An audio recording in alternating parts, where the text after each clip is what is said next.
រឿង8យ៉ាងដែលអ្នកអាចយកឈ្នះមិត្តរួមការងារទី1ញញឹមភាសាមួយដែលអាចយល់បានគ្រប់មនុស្សទូទៅទាំងអស់គឺស្នាមញញឹមដែលចេញមកពីក្នុងបេះដូងជួយឲ្យពិភពលោកស្រស់ស្រាយនិងអាចទាក់ទាញមនុស្សគ្រប់រូបបានមិនថាមានឋានៈខ្ពស់ជាងឬក៏ទាបជាងឬមួយក៏មនុស្សប្រហែលគ្នានៅក្នុងកន្លែងធ្វើការ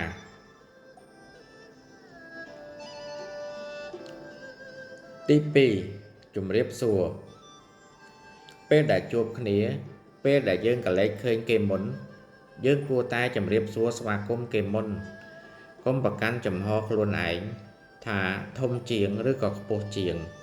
ហើយត្រូវរងចាំឲ្យគេមកជំរាបសួរស្វាគមន៍យើងមុននោះទេនៅពេលដែលគេមិនស្វាគមន៍មុនក៏ចាប់ផ្ដើមអន់ចិត្តថាពួកគេមើលមិនឃើញក្បាលមនុស្សចាស់ពេលកលេចឃើញគេមុនក៏ជំរាបសួរស្វាគមន៍គេមុនវាមិនអន់អ្វីទេវាមិនខូចខាតកិត្តិយសនោះទេ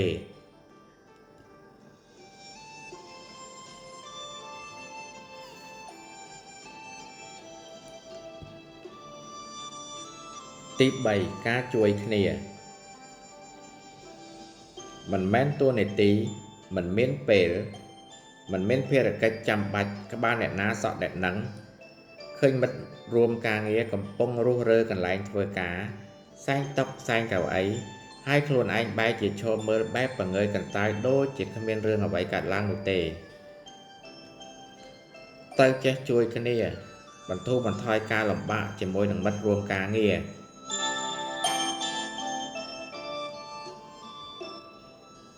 ទី4ស្ដាប់ដោយយកចិត្តទុកដាក់អំណោយដែលអ្នកទាំងអស់គ្នាផ្ដល់ឲ្យដោយមិនបាច់ទិញទៅមនុស្សដែលកំពុងនិយាយចេញគឺត្រូវតាំងចិត្តស្ដាប់ដោយយកចិត្តទុកដាក់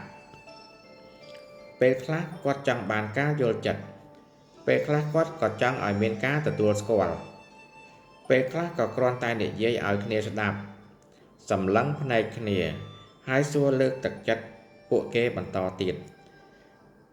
ដោយការញញឹមចំពោះសាច់រឿងដែលបាននិយាយវានឹងធ្វើឲ្យគាត់មានអារម្មណ៍ថាមានមនុស្សកំពុងស្ដាប់និងផ្ដល់កិត្តិយសទៅឲ្យគាត់ហើយអ្នកនឹងជាមនុស្សដែលមានមនុស្សចង់និយាយរឿងល្អច្រើនទៀតឲ្យអ្នកស្ដាប់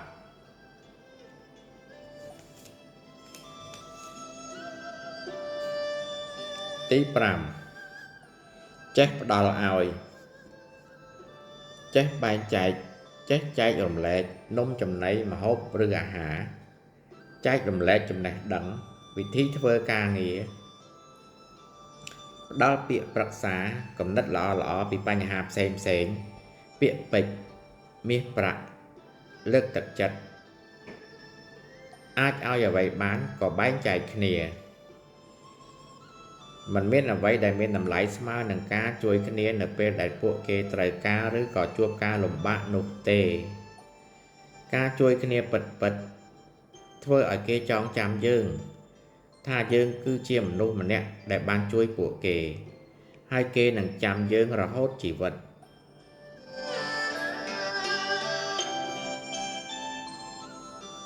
ទី6យកចិត្តគេមកដាក់ចិត្តយើងមុននឹងនិយាយត្រូវគិតមុននឹងធ្វើអ្វីត្រូវគិតឲ្យបានហ្មត់ចត់ជាមុនសិនព្រោះថាពាក្យពេចន៍ដែលយើងបាននិយាយទៅលើគេនឹងមានអារម្មណ៍បែបណា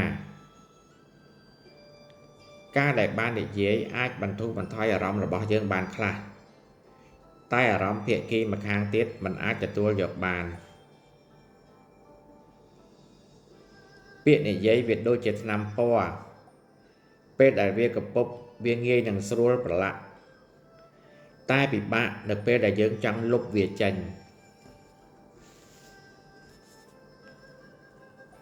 ទី7យល់ស្របគ្រប់ពេលវេលាអតិថិជនឬមនុស្សដែលនឹងមកតាក់ទងទទួលសេវាកម្មយើងត្រូវចេះញញឹមរួសរាយរាក់ទាក់ជំរាបសួរសួស្តីផ្ដល់សេវាកម្មភ្លាម មិត្តភ័ក្តិរួមការងារអញ្ជើញមកតំណាក់តំណងការងារអ្វីដែលកំពុងធ្វើឬកំពុងជាប់រវល់ត្រូវទុកមួយឡែកសិន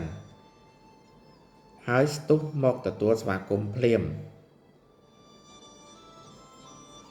កូនចៅឬក៏បុគ្គលិកមកពិភាក្សាការងារត្រូវផ្ដល់ភាពកក់ក្ដៅដល់ពួកគាត់ភ្លាមអ្នកណាដែលធ្វើបានបែបនេះនោះនឹងទទួលបានការគោរពស្រឡាញ់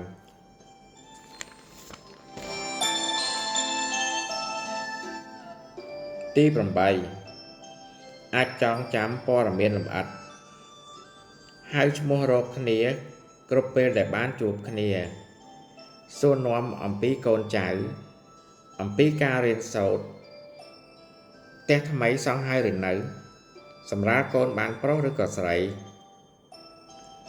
មនុស្សដែលចាប់អារម្មណ៍នឹងរឿងលម្អិតរឿងដែលមនុស្សដទៃផ្ដល់ភាពសំខាន់ហើយក៏រាក់ទាក់គាត់ដូចជាដឹងរឿងរបស់គាត់ពិតនោះនឹងទទួលបានការអបអរសាទរអំពីភាគីម្ខាងទៀតបានយ៉ាងងាយស្រួលថា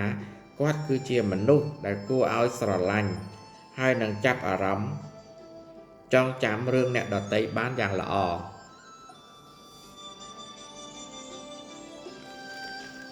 សូមអរគុណចំពោះការយកចិត្តទុកដាក់ស្ដាប់ប្រសិនបើអ្នកធ្វើរឿងល្អទាំង8យ៉ាងនេះបានអ្នកនឹងបានទទួលជោគជ័យនិងមានសុភមង្គលនៅក្នុងកន្លែងធ្វើការ